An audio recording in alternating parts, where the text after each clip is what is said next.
All right. Well, welcome to week 4 of January, and you're gonna actually get week 4 and a bonus in this teaching. So we crank through the book of Genesis here, and we enter into Exodus chapter 4, and so that's our Old Testament. So Genesis 40 all the way through Exodus chapter 4. And then for our New Testament reading, we hit Matthew chapter 13 and we go to Matthew chapter 16. So let's jump into our Old Testament reading. So we're in Genesis chapter 40. And if you remember, I kind of was talking about, hey, we've got, we enter into the Joseph narrative. And so you've got Joseph, who ends up in Potiphar's house, and he goes into prison. And these are like the vacation Bible school stories that if you grew up in the church, you just know. Joseph interprets these dreams, the whole issue with his brothers in Egypt, and the restoration of his brothers, the iconic kind of moment where his father comes back, and his dad thinks that he had been mauled by an animal, right? And so all of a sudden his son's alive. You want to wonder, like, what was that conversation between the other brothers and the dad? Like that would have been brutal. I want to talk just for a second about Genesis chapter 45 and how Joseph reveals his identity. There's this moment in Genesis 45 where Joseph gets extremely emotional and he has to excuse himself from the table. And I've always wondered, like, wow, maybe he's just emotional, like, oh man, it's his brothers. It's like, is he going to forgive them or not? I think that there's more that's going on here. And I, in fact, think that what Joseph experiences in Genesis 45 is a moment of PTSD, post-traumatic stress disorder. And here's why I think that. I think that he is both traumatized and triggered. Why is that? Remember the situation in which Joseph is sent into Egypt and sold into slavery. His brothers strip him of his clothes. They're waiting for a trade caravan to come in. And as they wait for the trade caravan, they cook a meal. They enjoy a meal. And here's Joseph stuck in a pit, hearing the sounds of his brothers, probably just like having fun. And they're like, haha, we got him. He's messed up. Eating food, smelling the spices of the food being prepared. And then now the caravan. Now what's happening in the revelation of his identity when he has to decide whether or not he's going to forgive his brothers? It's a meal. He's hearing his brothers laugh. He's probably smelling the very same spices that were sold by that caravan. I mean, think about the triggering that's taking place, the sounds, the sights, the smells, all of these things. And I think that he reacts. The body keeps the score, and he kind of freaks out. He has this emotional outburst, and that's human. That's natural. And I love that that's present in the story. It reminds you and I that, yes, God can step in and do redemptive work. And yes, you and I have to learn to work through our emotions. We're going to have to learn to face the moments of trauma and tragedy inside of our lives. And we're going to have to deal with those things, because those things left undealt with will create just absolute, not just pain, but resentment inside of our hearts. And that is so, so scary. One of the things I think is kind of fascinating is Joseph's, we get to Jacob, who leaves to go to Egypt, how Pharaoh welcomes Jacob, how, Joseph actually ends up, which I think is kind of mastermind of Joseph. Joseph actually sets up his brothers to have the very best opportunity, the best lands of Goshen, because the Egyptians hate sheep and herdsmen. They think that it's kind of a lowly task. And so basically Jacob sets up his brothers to be able to handle that entire task and vocation for all of Egypt. In a way, Joseph actually sets up a monopoly for his brothers. They're just going to be pretty massive later on when the people of Egypt no longer have money in order to pay for the grain during the time of the famine. They have to then give over their herds, their flock, to Pharaoh. Well, who is the one that's taking care of the herds and the flocks on behalf of Pharaoh? Joseph's brothers. It's actually kind of a massive setup. And in a way, Joseph actually sets in motion the situation where generations later, a new Pharaoh comes in that has no recollection of who Joseph is. The Israelites have spread out. They're massive. And then they're enslaved because of the fear of the Egyptians. Because honestly, it goes back to the mistreatment of the Egyptians because of the way that Joseph dealt with them. Joseph also begs his brothers, don't leave my body. Don't leave my body here in Egypt. And that has to do with cosmic space. That has to do with cosmic geography. That the land of Egypt is the land of the gods of Egypt, which is why the 10 plagues, as we get into Exodus, you get into Exodus chapters 1, 2, 3, and 4. We're going to actually talk about this later on, but the land was associated with the gods of the nations. And so Joseph's like, hey, don't leave my bones here. My bones don't belong with the Egyptians or their gods. My bones belong with my people and Yahweh and his land. And we know obviously Yahweh is in the process of reclaiming all of the world, all of land to himself, but that's actually a massive part of the storyline that's taking place as well, which is kind of makes sense for why Joseph's like, yo, don't leave my body behind, and then we get into the first 4 chapters of Exodus, and I want to talk about these 4 chapters. In the first 4 chapters of Exodus, it's kind of the teaching moment for the Old Testament passage.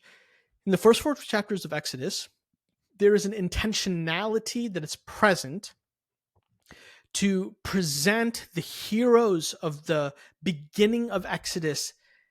And throughout the story of the narrative of Israel, there is an intentionality to present women as the heroes. That's right, I said it. There's an intentionality to present women as the heroic and humble figures through these first 3 chapters of Exodus, which actually sets in motion the ability for Moses to survive and for him to get into the palace. Let's just read kind of what's taking place here. Joseph, verse 6, Exodus chapter 1, verse 6, Joseph and all his brothers in that generation eventually die. The Israelites are fruitful, they increase, they multiply. Remember, this is the Edenic goal for God and his people. They become numerous, the land's filled with them. Verse 8, a new king who did not know about Joseph came to power in Egypt. He said to his people, look, the Israelite people are more numerous and powerful than we are.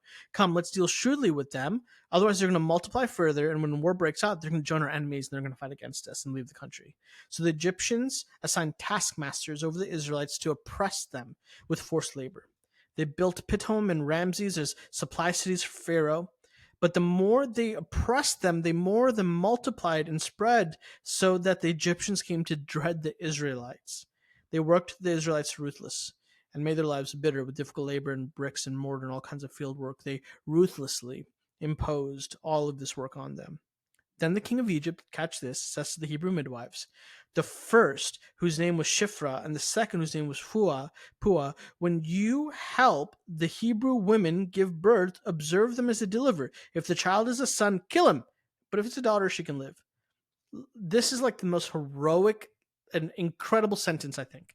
The midwives, however, right? So who cares who the king of Pharaoh is, who Pharaoh, the king of Egypt, is? Who's the king of the cosmos? The midwives, however, feared God and did not do as the king of Egypt had told them. They let the boys live. So the king of Egypt summoned the midwives and asked them, why have you done this and let the boys live? And the midwives said to Pharaoh, the Hebrew women are not like the Egyptian women, for they're vigorous and they give birth before the midwives can get to them. So God was good to the midwives, and the people multiplied and became very numerous. Why? Because the midwives feared God. He gave them families of their own. Pharaoh then commanded all his people, you got to throw every son, and then this is the whole issue with the Nile. And so here you've got actually named women and unnamed women. You've got the 2 midwives. Their specific names are Shiphrah and Puah, but then you also have a category. All of the midwives are attributed to this. The number one question that I get is, Dr. Joel, what Bible translation do you use? After the last couple of years doing a deep dive into various Bible translations and the translation philosophy that's used for them, I have landed on the Christian Standard Bible, the CSB Bible. It is phenomenal. I couldn't recommend it more. And my friends over at Lifeway gave me a code, CSBJM5. So if you go to lifeway.com and you can explore all the various Bibles, the different binding options that they have, and different styles, specialty, like if you want to dig into archaeology or apologetics or different types of study notes, they're all there for you and you can get a discount on them. I would highly encourage you to check out the CSB Bible. And then you have chapter 2. you go to Moses' birth and adoption, and here you've got Jochebed, which is Moses' mom. You've got Moses' sister Miriam. You've got Pharaoh's daughter, and then you've got Pharaoh's servant girls. Look, that's 1, 2, 3, 4 women just in Exodus chapter 2, and then you have 4, 5, 6, including Exodus chapter 1, and then 7 when you talk about a category of women as well. This is the first 2 chapters. You can't get past the first 2 chapters without seeing the heroic humility and courage of women here. And notice this, both Jews and Gentiles. We have both that are present here. I mean, this is a nod all the way back to Genesis 12, 15, 17, and 22 of the Abrahamic covenant. And we find that as present as well. All right, our New Testament reading. In the New Testament, we're still in Matthew, and we're looking at Matthew chapters 13 through 16. Matthew chapters 13 through 16. And we hit the parable of the sower. The reason why Jesus uses parables, Jesus wants us to be thoughtful. He's not just giving us answers. He wants us to think rightly. And so the reason why he wants us to think rightly is so that we can know the ethics of the kingdom of God in every situation and circumstance. So he gives us parables to exercise our mind, so that as our mind is exercised, it's training our heart. As our heart is being formed, it's actually influencing our actions. This is the whole of a human. The whole of a human is heart, it's mind, and it's actions. It's what we do.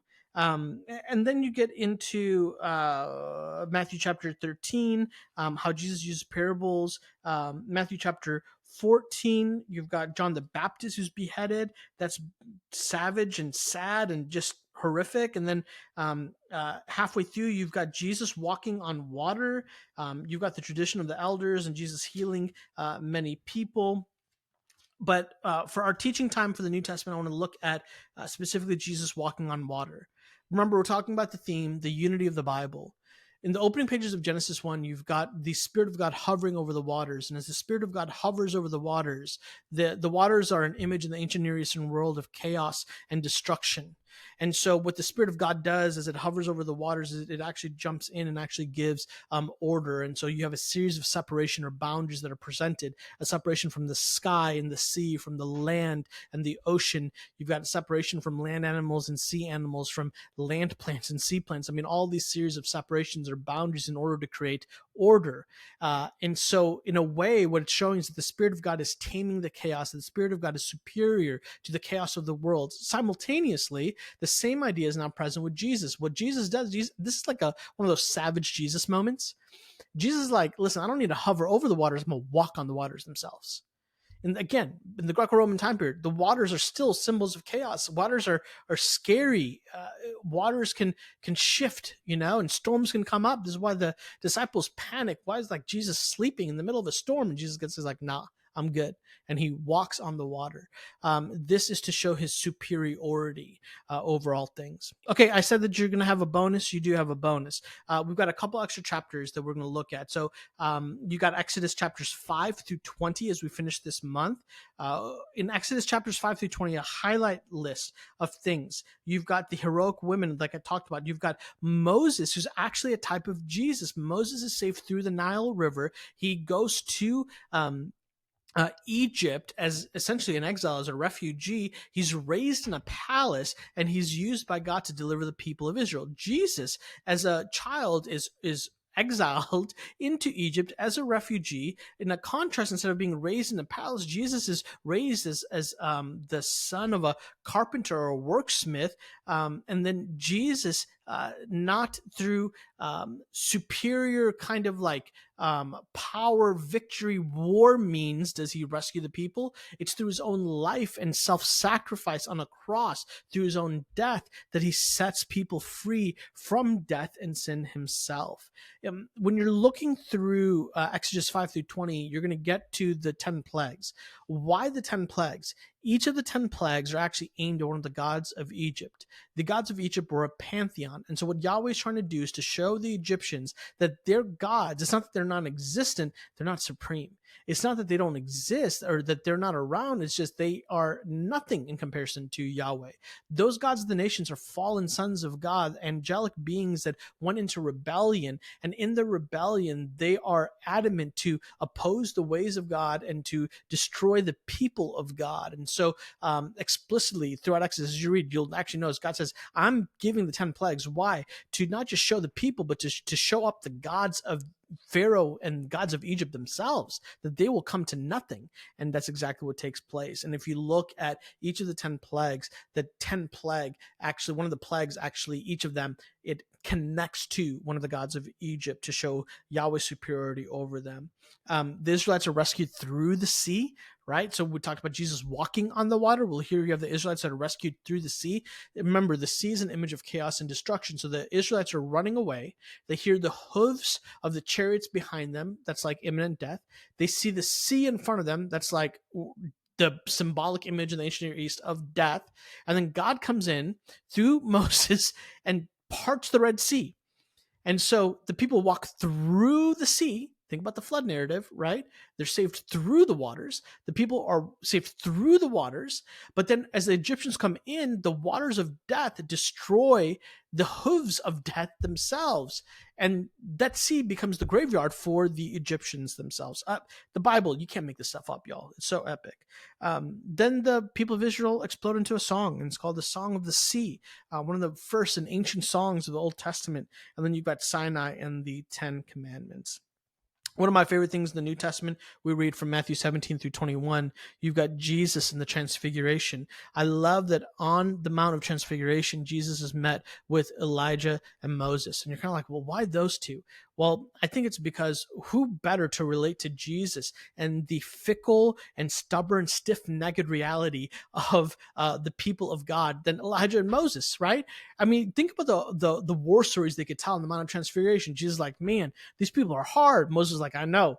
I couldn't even enter the promised land, right? And then Elijah's like, oh yeah, I mean, I had to run for my life multiple times, you know?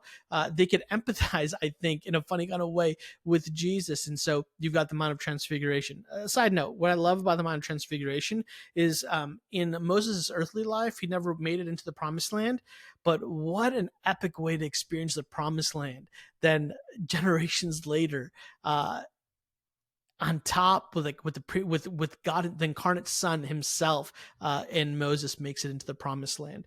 That's like an epic idea. So anyways, that is the end of January. We crushed it, guys. Good job. I'm so proud of you.